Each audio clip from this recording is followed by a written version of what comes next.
Bien sûr, de crypto, les infos crypto pour ceux qui n'ont pas le temps. Le BTC qui est pépère en ce dimanche matin, on est à 48 000 $ et c'est plutôt vert. Du côté des Alt, on a Sol qui nous fait un joli 9%, Luna qui repart très fort avec 18,7%. C'est assez exceptionnel et j'ai vu que Tezos aussi, elle nous faisait une belle progression à deux chiffres avec 11%. Et attention à XS qui retrace un petit peu ce matin, on est à moins 4,5. Après la poussée d'hier, c'est assez normal. Aujourd'hui, exceptionnellement, je commence sur le 4 heures parce que je trouve que c'est assez pertinent d'ouvrir là-dessus. Vous voyez, on est vraiment sur cette zone dure au-dessus, en dessous, sur une résistance, un support que j'avais tracé il y a de ça un moment.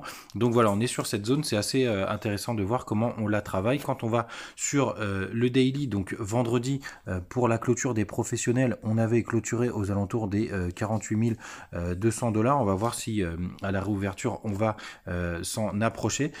C'est toujours assez intéressant. Puis les mouvements du week-end, attention, vous voyez, ce qu'il faudra faire aussi attention, c'est qu'on ne forme pas ce double top ici, hein, ce serait assez bearish si on retrace trop fort, mais en tout cas il faudra vraiment réussir à le percer. Sinon, quand on regarde le Ichimoku, donc Ichimoku c'est pas très compliqué, hein, tout le monde en fait un pataquès parce que ça a l'air impressionnant. Si vous avez des questions, n'hésitez pas à les mettre en commentaire.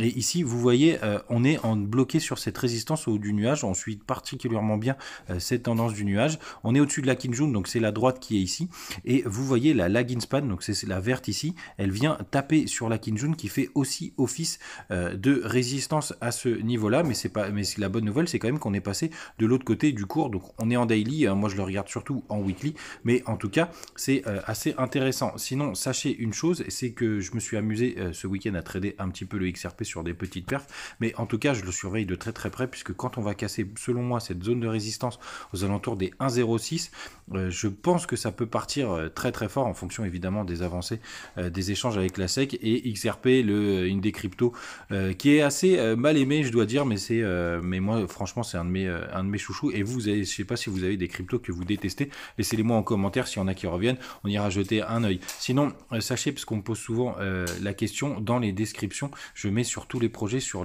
toutes mes vidéos, en tout cas sur YouTube, je mets les projets sur lesquels je suis positionné tous. Alors attention, il y a des projets très risqués, mais c'est là pour moi où je vise, selon moi, où on peut viser des très très gros gains, puisque c'est des ICO. Donc faites attention si vous rentrez dessus, renseignez-vous bien.